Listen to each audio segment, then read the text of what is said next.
All right, verifying trig ratios versus simplifying trig ratios. So the first 2 days, 2 lessons, right, we did simplifying. All right, today we're moving into verifying. Now, to compare simplifying and verifying, if you remember what we were doing with simplifying, you were given an expression, and it just said simplify it as much as you can, right?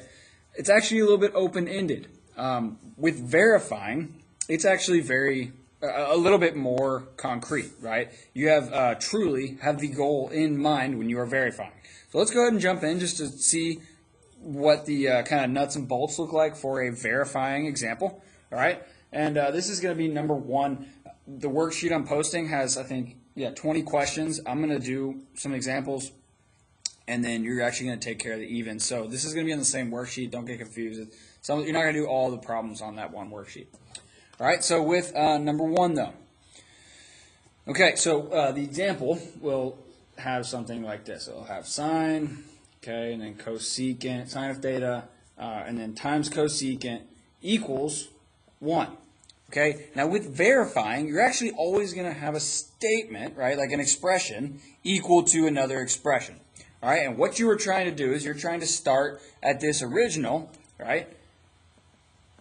And then you're going to break it down. You're going to talk about various equal different pieces, right? Different steps. And then your goal at the very end should have something with, 1.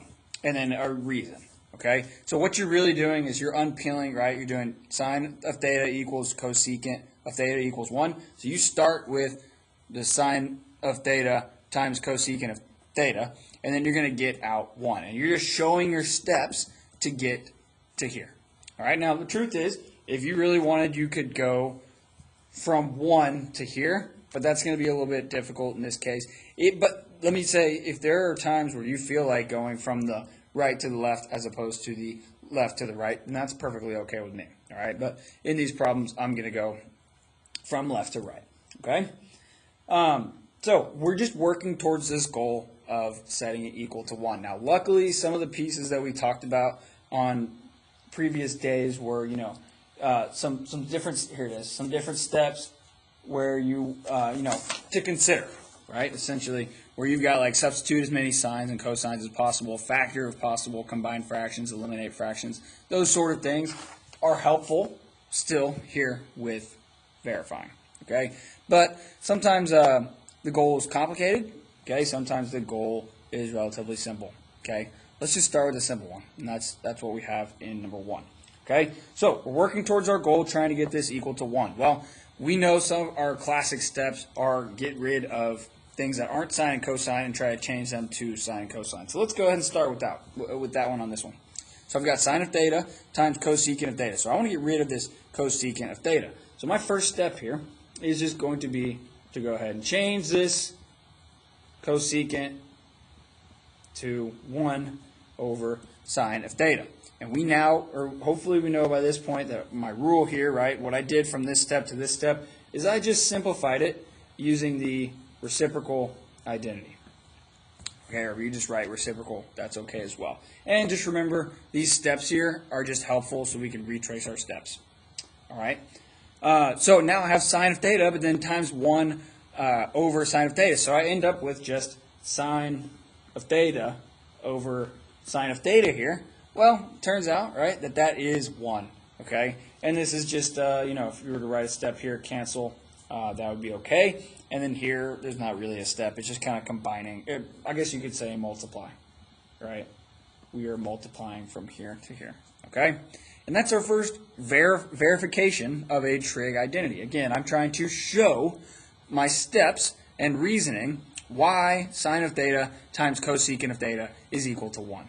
All right, using some of those pieces, right, the reciprocal identities, multiplying, factoring out GCFs, factoring just in general, distributing, difference of squares, the Pythagorean identities, I can't remember if I've said that already, just those different steps that we went over on the first day, right, and we're just using a lot of those properties, and we try to work our way to saying that, yes, by this step and this step and this step, then they have to be true because these are all equal, right? These are all equal properties, right?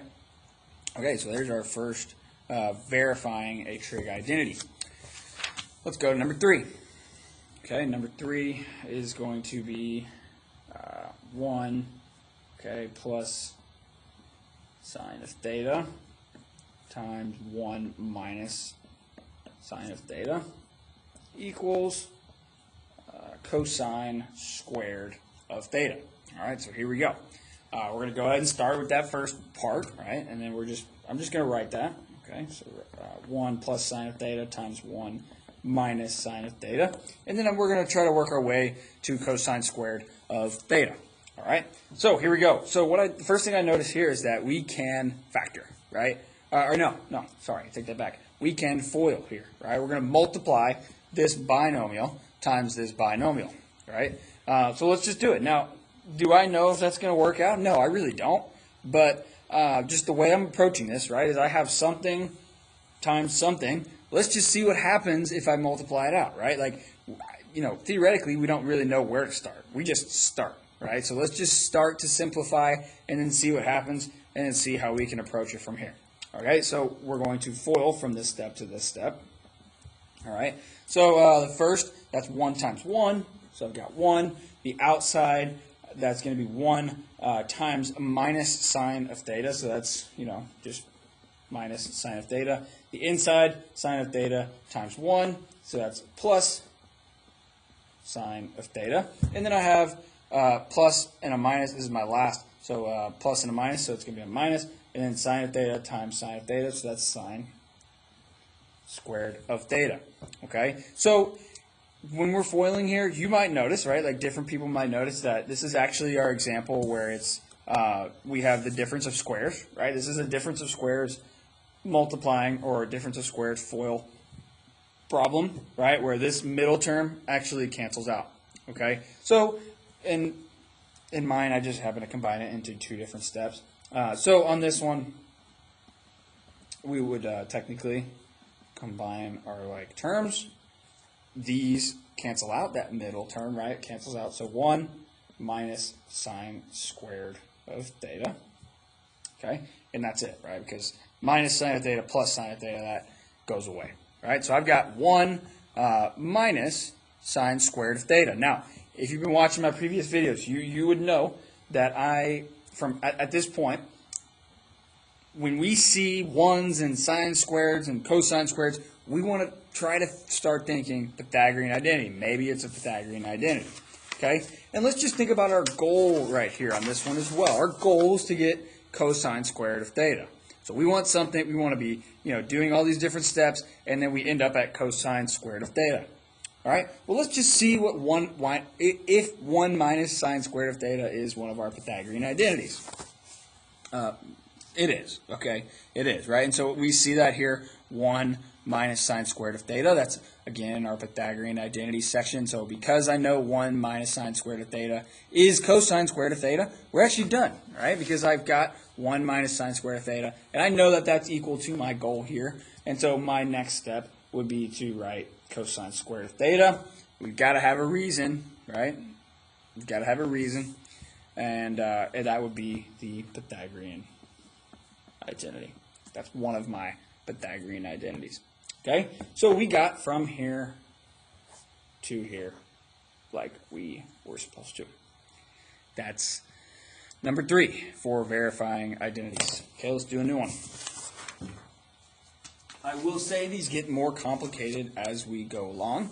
But the next one I'm going to do is number 7. All right? And number 7.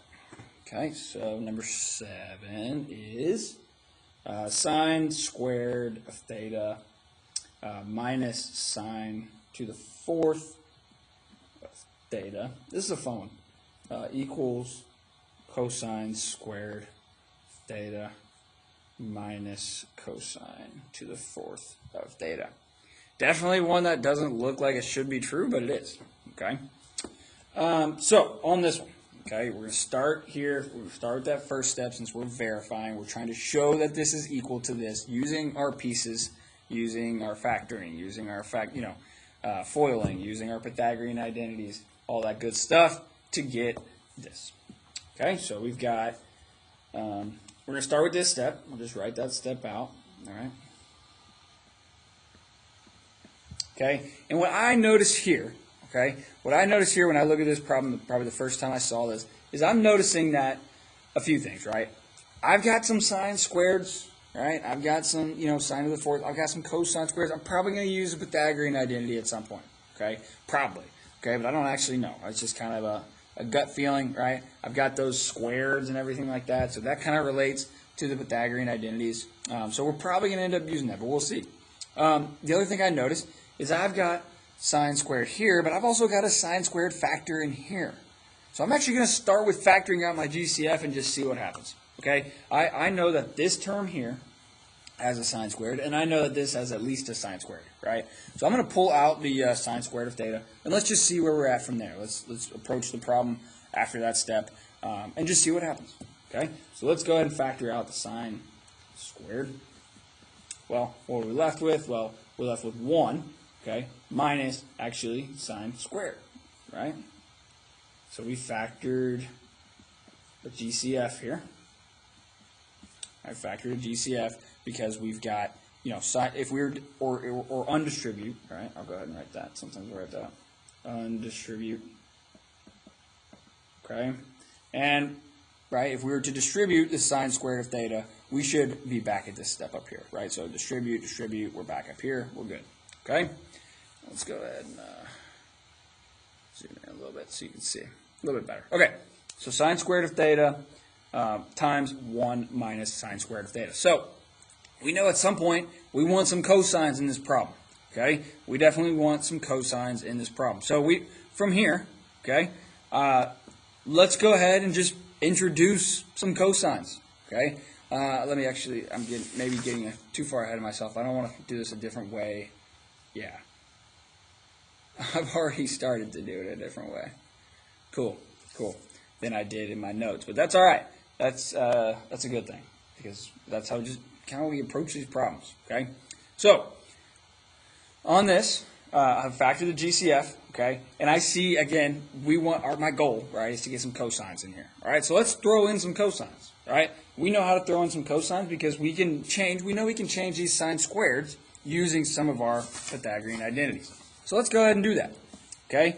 We know that sine squared is equal to 1 minus cosine squared. So every time I see a sine squared, I'm now going to write a 1 minus cosine squared, and let's just see what happens when we do that. Okay, and again, I'm actually a little bit in uncharted territory here. I like to prepare one way of doing it and then kind of going with that same way, but I'm going off the rails here. So we're gonna see what happens because that's kind of natural with these problems. We just start to simplify some things, and you should end up at the same point. As long as you're working towards your goal, as long as you're working towards that goal on the right. So this will be fun. I did all these earlier, but my brain took a different approach this time. So here we go. All right, let's Pythagorean identity it. Yeah, I just made that into a verb. That's a big verb. Okay, Pythagorean identity. So I'm changing the sine squareds again. The sine squareds to the 1 minus cosine squared. All right. So instead of sine squared, I can put 1 minus cosine squared here. Okay, and then times, we got to keep that times 1 minus, and then in here, right, this is another 1 minus cosine squared. Okay, I see where this one's going. This is actually, I think, an easier way of doing it than I did in my notes. So that happens, that's pretty frequent. Okay, so from here, we're simplifying. Okay, we are evaluating. We can evaluate this part in here first, right? We have, we're just going to be basically combining our like terms, right? So this is 1 minus 1. Okay, so this actually goes away. This is 1 minus 1, and then minus negative cosine squared. So minus, we're subtracting. Let's go ahead and write it out. Okay, 1 minus 1, but then plus cosine squared, right? We are kind of like distributing the subtraction, right? We're subtracting a positive, subtracting a negative, though, changing to a positive. Okay? So from here, that was just, adding and subtracting. So I guess I'll just go ahead and write subtracting. Always good to have something to tell you what you did from this step to this step. From here, 1 minus 1, okay, that goes away. So still here. Okay, still here. And then we've got that this was just, again, subtracting. Okay. And then from here, okay, hopefully you are seeing it, let's go ahead and multiply the cosine squared, right? This is one term times two different terms. So, and we're multiplying in between them, so distribute. Okay, so we end up with cosine squared of theta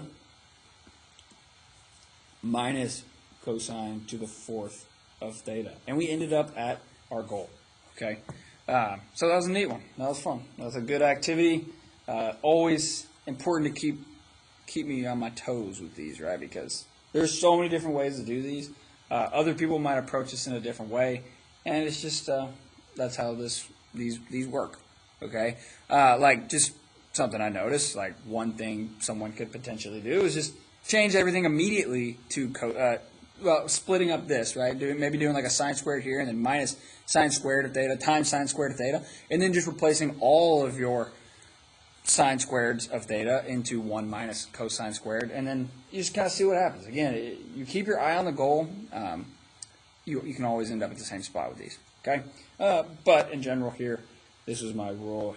We distributed. That was the actual math that we did here. Okay, so that is another verification of a trig identity. All right, always work down with these with your different equivalences. All right, next one. We're gonna ramp it up a little bit. Actually, I don't think this is the ultimate ramp up quite yet, but we've got this one right here. Cotangent of x over cosecant of x. All right, we want to show that that's equal to cosecant x minus sine of x. I'm going to try not to go off the rails. I want to see, okay, yeah, the approach that we're taking here. Yeah, okay. Anyways, so here's where we're starting on this one. First, I'm just going to go ahead and rewrite this in a way that makes sense to my brain a little bit. Let's just write the first step in general, just so we know. Okay, so I'm going to go personally from here to here, and I'm just going to write, again, I'm just going to write this in a way that makes a little bit more sense to my brain. Okay, personally, I like to write it that way with these. Hopefully, you'll see why. But that does make things a little bit easier. Okay, now let me say this: I'm going to take an approach this way that you might not take. Like you might go, okay, I want to get rid of all my cotangents, change them to sine and cosine. I want to get rid of all my cosecants, change them to sine and cosine. That's not a bad approach here, but something you should consider is that we do have a cosecant in the right side of the equation. So we kind of want to keep cosecant a little bit. Okay, so just be careful with just automatically converting everything and doing the reciprocal and quotient right off the bat. You can do that. You probably end up at the same spot. Just make sure you got to keep a cosecant somewhere. All right, so just something to keep in mind. All right. So, anyways, I'm rewriting this in a way that makes a little bit more sense to me, and that's how I write it. Just rewrite. Okay, and then now, like just the way I see it, right? We need some signs, so let's go ahead and change that cosecant to a sine. And let's see what happens from there. So cosecant, now we're just going to use the reciprocal identity, right? I've got cotangent squared of theta divided by the reciprocal. No, we're not going to do that.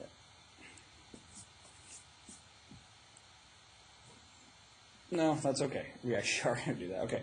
1 over sine of x. Yeah, we're going to do that. All right. So there's that. Okay, that's the reciprocal identity. Now, what we want on this next one is we can go ahead and multiply by the reciprocal of this. So, right, this is cotangent of x divided by 1 over sine of x. But let's get a multiplication problem in here. So, cotangent of x times sine of x. You really don't need that middle dot, but that's okay. And this is just, changing the division to a multiplying. This is changing the, using the fact that you can multiply by the reciprocal as opposed to dividing. Okay, so now we're here.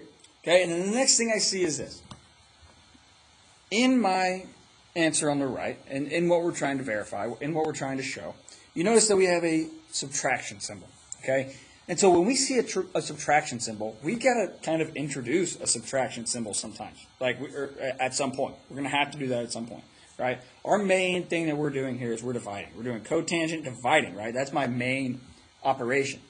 The operation we're doing here is we're taking that, subtracting sine of x. So I'm going to need subtraction, okay? And again, hopefully you can see the pattern, right? If we have a subtraction, we're going to use a Pythagorean identity, right? Is because, the reason I know that is because those use subtraction.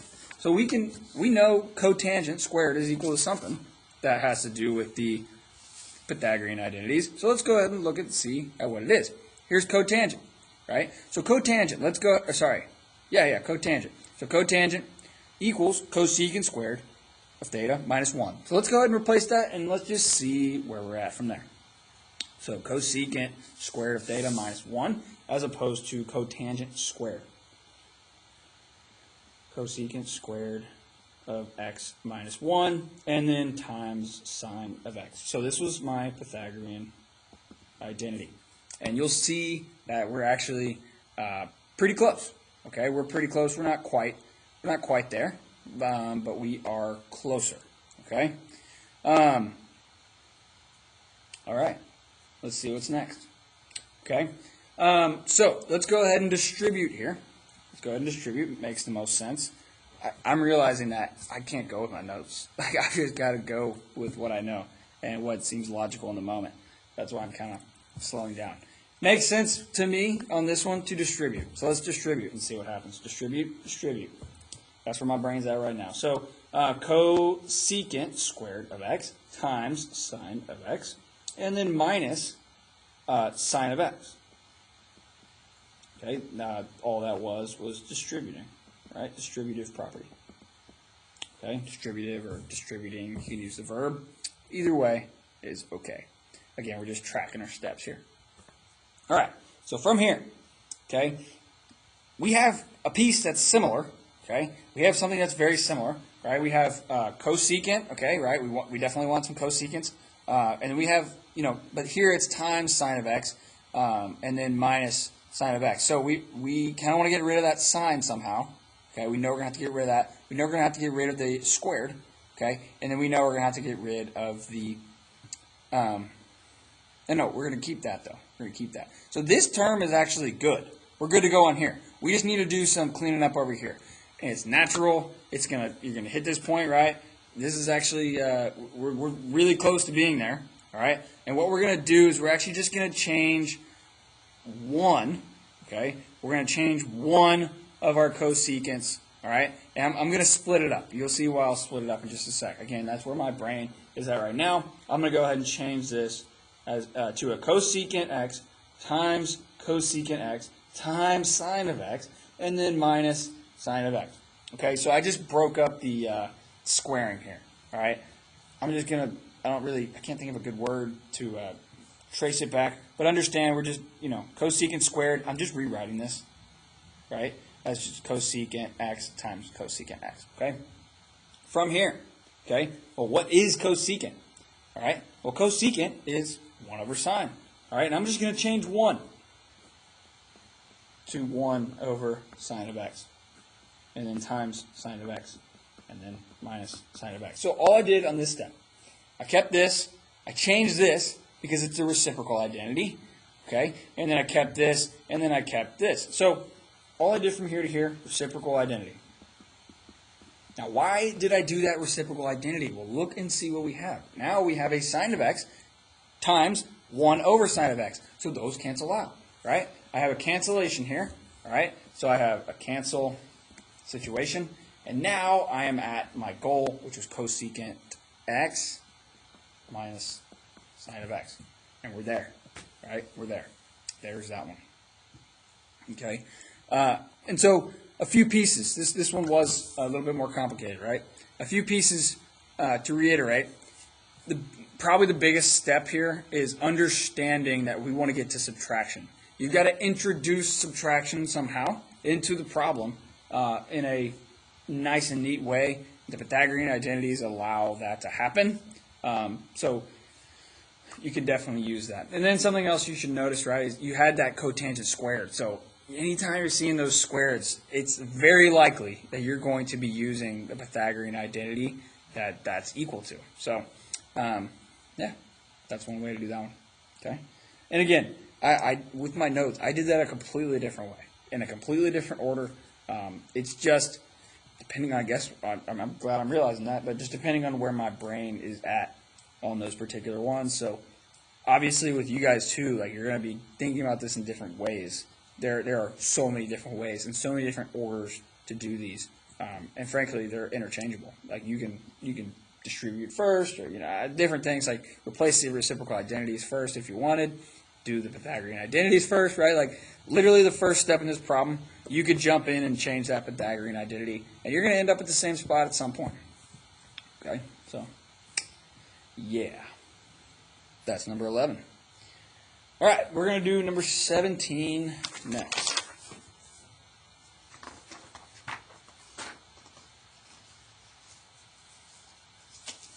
All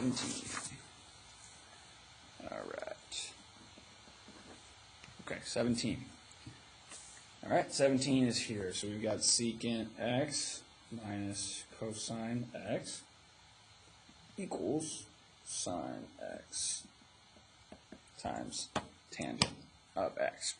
Okay, so another one where we're got to be really careful with our operations. All right, this is secant minus cosine x. There's no minus; it's just multiplying. So let's see how we can approach that. All right. Okay, on this particular one, let's go ahead and write it. Write the first one. Okay. Here's where my brain's at on this one. I see a secant x. Let's change it and see what happens. Okay. Notice over here I don't have any secants. Okay. So I know it's probably a good idea just to get rid of that and to convert it to something that we're more comfortable with. So let's do it. Let's get rid of it. We know secant is equal to 1 over cosine. So this is reciprocal identity. 1 over cosine minus cosine x. Good to go on that. Reciprocal identity, I changed secant to 1 over cosine. Cool. Okay. Next step, right? We know we want to combine, right? At some point we want to combine. We don't have any subtraction. So let's subtract, right? One good way to get rid of the subtraction sign is to actually subtract. Well, you can't subtract right immediately, right? We have to get some sort of common denominator. So in order to subtract these two, let's get a common denominator. Well, let's go ahead and change this value, okay? Or not change the value, but change the way it's written, okay? And the common denominator, we want it to be cosine of x, right, on the bottom. But we can't just do cosine, right? If you're going to put a cosine on the bottom, you got to put an extra one on top. So really what we're doing is we're multiplying by cosine of x on the top and the bottom here to get a common denominator. Okay, so common denominator is this next step because we're just going to subtract. Okay, this one stays the same. I already have that cosine of x on the bottom. Okay, minus cosine squared of x over cosine of x.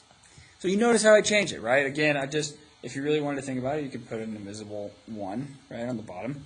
You're multiplying cosine here, you're multiplying cosine here. We have now a common denominator. Okay?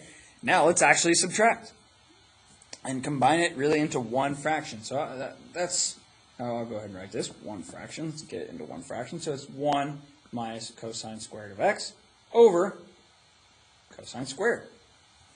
Okay? Cool. All right.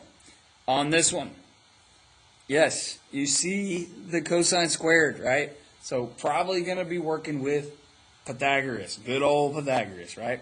All right, so 1 minus cosine squared. Okay, let's take a look. Here are my sines and cosines. 1 minus cosine squared, that's equal to sine squared. So let's just do it. Let's just write it and see what happens. Okay, let's just introduce it, and then we'll work towards our goal a little bit more. Okay, so 1 minus cosine squared, that's sine squared over cosine of x. Now, keep track of your sine squared, right? Like one mistake people will do is just, write sine here. 1 minus cosine squared of x is not just sine, it's sine squared. Okay? So this was using Pythagoras. Good old Pythagoras. He's done a lot for us. All right? But that's using one of his identities. All right? Here's where we're at. Okay? We are here.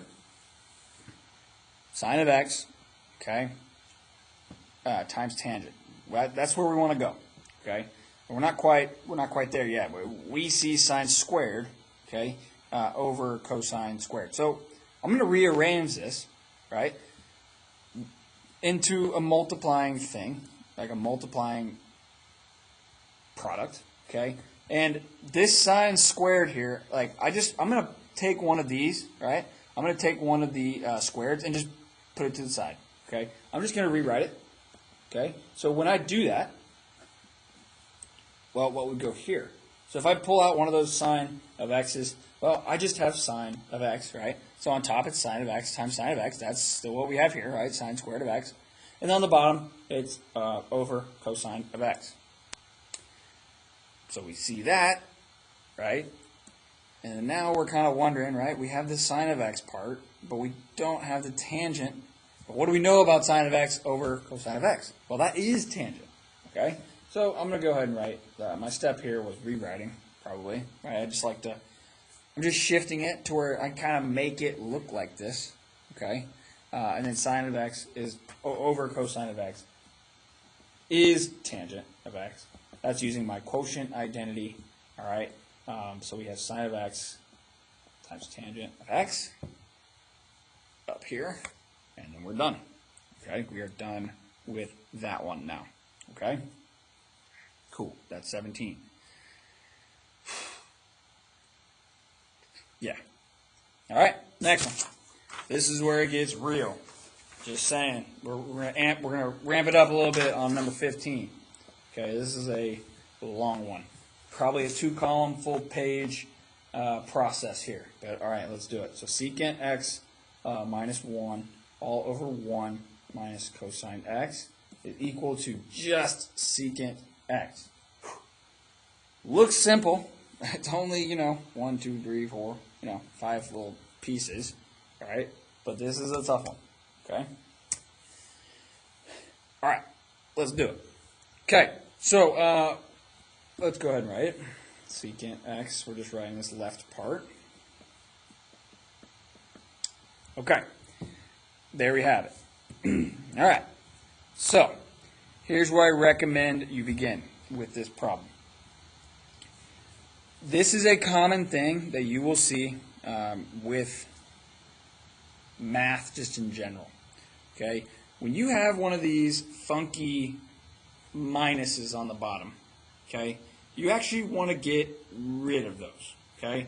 And the reason my brain sees to get rid of that and to introduce something new into this problem is because if we can force our way into the Pythagorean identities, okay, and start to replace them, good things usually happen, right? If we can use those find a way to use those Pythagorean identities, then this thing will likely just kind of crumble its way into secant of x, all right? So we want to force some cosine squared, some secant squared, some sine squared into this problem so then it can, like I said, crumble out and fall into secant squared, okay? So that's where my brain goes on these in the beginning, okay? Now, it's a little bit weird, but it will work out, okay? So let's start with that, and let's just see where it leads us, okay? So this first step is a little bit of a leap of faith sort of thing, all right? But again, we want cosine squareds because then we can use Pythagorean and evaluate different things, and sometimes it just turns into ones, right, and different things like that. So it's nice to get rid of those right off the bat. So my whole point in that is saying that I'm going to actually introduce something here, and I'm going to multiply both the bottom times 1 plus cosine of x and the top times 1 plus cosine of x. Now remember, you can multiply by anything to change the way it looks as long as you multiply on the top and the bottom, right? Because this is just 1. What is that number right there that I'm multiplying by? 1. If I multiply 9 times 1, it's still 9. So when I multiply this number times 1, it's still equivalent, right? So I can do that step because we're multiplying by a fancy version of 1. Okay? So I'm going to call this step fancy 1. Multiply by a fancy version of 1. That's my little bit non-math term of way of saying this. We're multiplying by a fancy version of 1 to get something new. So let's end up multiplying this out and see what happens. All right, on the bottom, this is your difference of squares multiplication, right? 1 minus cosine times 1 plus cosine. I'm going to jump in and just say that this is equal to 1 minus cosine squared. That is 1 minus cosine squared. Okay? Cool. On top, gets a little more complicated. All right? So we're foiling on top. All right? So I've got secant x times 1. That's just secant x. All right? That's the first. The outside is secant x times cosine x. So this is it's going to be a plus, right? Plus in between. Okay, so plus secant x times cosine x. All right, that's the outside. Inside, negative 1 times 1. That's a minus 1. And then the last is minus 1 times cosine, so minus cosine x. All right. And let's see where we are at from here. Let's just, I'm going to check my notes and see what I did that time. Okay. I'm noticing something with this so far, which is these secants. Okay, I think my brain's going to take the same route this time. Seems natural. Okay, but all we did from here is multiply. Okay, on this next step, I'm going to get rid of my secants. Okay, I'm going to get rid of my secants because I think it'll make some parts easier. And yeah, so let's do that. Okay, so I've got, let me think.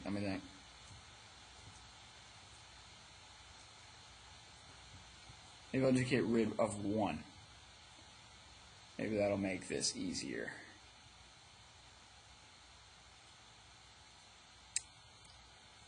Maybe. No, okay. I'm just going to get rid of the secants, both of them. All right, reciprocals. So secant 1 over cosine x. That's just this one up here. Plus 1 over cosine x. That's this times cosine x minus 1 minus cosine x. Okay, and then all over 1 minus cosine squared x. So that is just the reciprocals is all we did here. Reciprocal identities. Okay, cool. Now, what we notice with the reciprocal identities, it makes some of this a little bit more simple. 1 over cosine times cosine, that part in the middle, it goes to 1. Okay, I'm going to do 2 steps here. If you are cool with this being 1, right, 1 minus 1, what's that? So it's nothing, right, 0. So all of this is actually going to go away for 2 different reasons. Cancellation, so cancel and then subtract. Okay, so are we cool with that, right? 1 over cosine times cosine, that's 1, just this part in here. 1 minus 1, that's 0. So I now have 1 over cosine x minus cosine x all over 1 minus cosine x. Cancel and subtracted here. Okay, now luckily, all right, this is actually, we're now at a step that we used in this last problem. Okay, I know that's like sort of cheating in some ways, right? Like some people might call that cheating, to kind of use some previous ones. Where did we do that? Where's my work? Well, that's okay. We'll just roll with it. But we did something similar at least, right? Where we are actually now, right, going to combine this, but I need to get a common denominator. So let's do that. Common denominator. Okay, 1 over cosine. I'm leaving that as is. And then minus cosine squared. I'm changing this part. All right, cosine squared over cosine.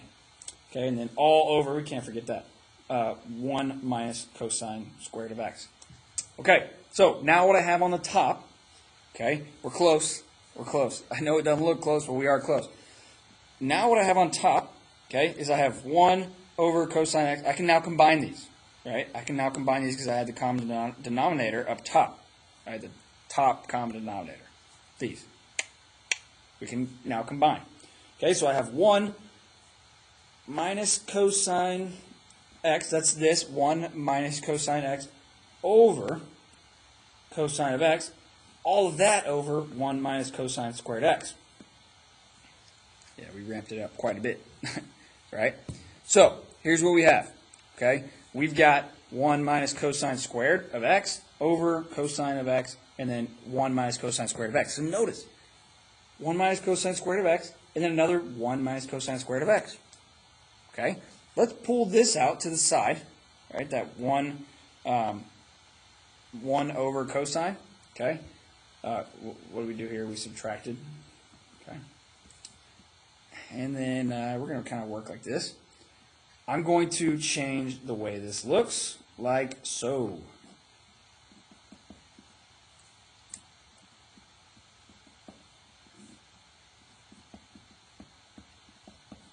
All right, bear with me here. We're distributing a dividing, okay? So this in here, if you look at it, right, if we were to distribute this to this, it would be 1 over cosine x. That's what I have here. So I'm like taking this part, this bottom part out, right? It's like I'm sliding it out from under it, and I'm just rewriting it, right, as 1 over cosine of x. I'm before I was dividing, right? Well, that's the same thing as multiplying to the reciprocal, okay? So I kind of slid this over to the left and put it here. Okay? Now, look, naturally, right? Like, these things are weird. Like, you could have done this a different way, but at some point, you're probably going to have to cancel this, and this. Okay? And that's exactly what we're going to do, right? So we have this times this, but then divided by that same this, right? This and this are the same, so I can cancel. Okay? And here we factored it. This is a rewriting, I would say. Okay, rewrite. Cancel, cancel. I'm now just left with 1 over cosine of x. And what is 1 over cosine x? Yes, it's secant. Okay, and that's our goal. All right, so we had 1 over cosine of x, which was secant. So from here to here, we canceled. And then from here to here, this is with the reciprocal identities. Okay, reciprocal identity. That is our goal. That is a bear, right? That is a tough one, all right? Lots of cosines, lots of squares, lots of secants, lots of common denominators, right? But if there's a lot of different ways to do this one too. So, but I think really that big step is this up top. Getting rid of these because you're working in Pythagorean, and it simplifies things in various different ways, okay? So yeah. There is that one. Let me just say, too, like one thing you could have done, just what I noticed, right? That 1 minus cosine squared of x, some people might be tempted to just change that and use Pythagorean. We actually didn't use Pythagorean here. But it may have made things a little bit easier to see. So that's definitely an option. Okay, but I definitely want you guys to see these in different ways. I'm trying to think of as many different methods as I can to kind of show you how to do some of these. All right, last one, 17. Here we go. This one's a tough one, another tough one. Okay, these might take some thinking, right? Like it's definitely going to take some thinking here. So we are doing 19.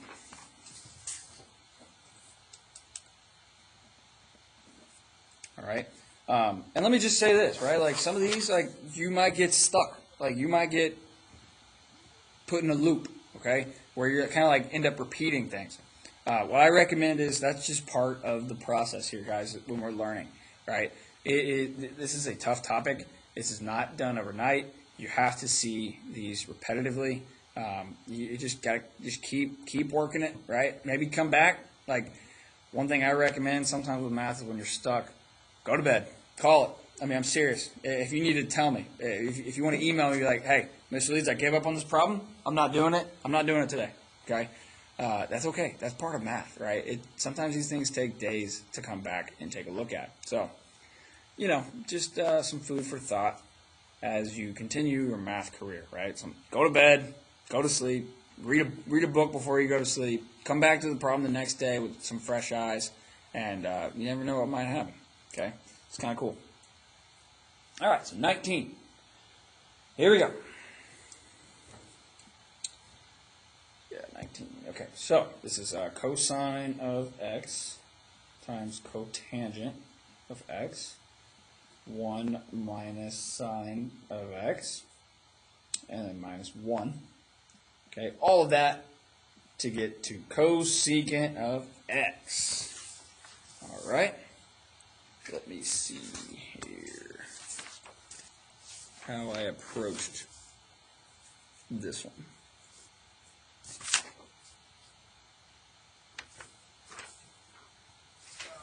Sorry. Here we go. Here's my notes. All right. So the way I would start with this one is probably going to be to split this 1 immediately and actually get some real subtraction going, right? So we're going to take this fraction and then we're going to subtract that 1, okay? And now what that minus 1 will look like is going to change because we need a common denominator, right? This and this don't have a common denominator, so let's get that into the form of a common denominator. First, let's go ahead and write our first line here. Okay, minus 1 minus sine of x, 1 minus sine of x. Okay, right? We rewrote that 1 into here. So that's a common denominator. Okay, now let's combine them all. Let's get this into one nice situation. So cosine x times cotangent x minus 1. And I'm going to go ahead and write that all in parentheses. Right? Minus that, yeah. Okay? So then all over 1 minus sine of x. Okay. So the reason we wrote that in parentheses is because, you know, the whole subtracting a negative thing is sometimes causes some issues. Right? Okay, so that was putting this into one fraction. I'm going to go ahead and say that's combine. And then we're going to combine one more time here. Right? So cosine of x times cotangent minus 1, and then plus sine. All over 1 minus sine of x. So let me say this. This whole 1 minus sine of x thing, okay? Since it's on the bottom, notice this is just one line, right? That's just one line. So probably at some point, we should expect to cancel that 1 minus sine of x. Just throwing that out there, right? Just throwing that out there. Okay, so on this next one, I guess the way I approached this last time is, yeah, I got some reciprocal identities going, okay? So let's go ahead and get those, the reciprocal and quotient identities going, okay? So let's see, we want just the quotient ones, okay? Cool, let's get rid of cotangent and see what happens, all right? Quotient, cotangent. All right, so this is a cosine. That cotangent is cosine of x over sine of x. Still have minus 1 and then plus sine of x. So we're here. Okay. Now, what we have on top is cosine squared over sine squared of x. I want to make sure this is cool. Okay. Yeah. All right. Good with that. That's the quotient. Now, on top, we're going to end up with that cosine squared. Okay. Let's think of that cosine squared. All right. And let's look at everything else. Let's do some adding and subtracting, right? We can't subtract that 1 unless we were to get the same denominator as this. So I need a sine of x on the bottom here. I also want a sine of x on the bottom here. Let's just put everything over sine of x and see what happens. All right, because we want to combine, right? We want to condense, because this is literally one thing. All right, so in order to do these operations, we've got to have a common denominator, and so that's what we're going to do. So common denominator throughout. Common denominator on the top, right? Common denominator in the numerator. That's a little bit weird, but it's true. Okay, cosine squared of x up top over sine of x. Okay, that works. Minus 1. Well, that's minus sine of x over sine of x, right? Minus 1 sine of x over here, plus sine of x. I want it on the bottom, so on the top, I'm going to have sine squared of x, right? Because I'm multiplying on the top and bottom to be consistent. All right, all over 1 minus sine of x. All right, so let's see where we're at now. Okay, from here, okay, we see cosine squared of x, and then a sine squared of x. We see squareds, let's think Pythagoras, right? That's our classic, right, where it's just sine squared plus cosine squared equals 1. So this is actually going to be equal to 1. So cosine squared of x plus sine squared of x, that is 1. Okay? So on top, right, I'm going to have a 1 over sine of x, and then minus sine of x over sine of x. Okay? So we can combine this, right? 1 sine of x minus sine of x over sine of x, which is this, over 1 minus sine of x. All right? And that was Pythagorean identity with some kind of mixed in common denominator, right? Pythagorean identity with some fractions, you might say. Okay, from here, all right? Again, when I see that 1 minus sine of x, I know I'm going to cancel it, right? Like, my brain just knows I'm going to have to cancel that. So let's actually look and see what we have up top. Well, look, we kind of have that 1 minus sine of x, right? 1 minus sine of x up top. So the thing that this term and this term have in common is that 1 over sine of x. So let's pull that out to the side again, right? 1 over sine of x to the side. So it's 1 here, right? If we pull that out, 1 over sine of x times 1 will get you this, and then minus sine of x, and look, there it is. It feels like it just kind of appeared out of nowhere, right? But we're using our visuals on the factoring the GCF, which is essentially what we just did there. So that's factoring the GCF.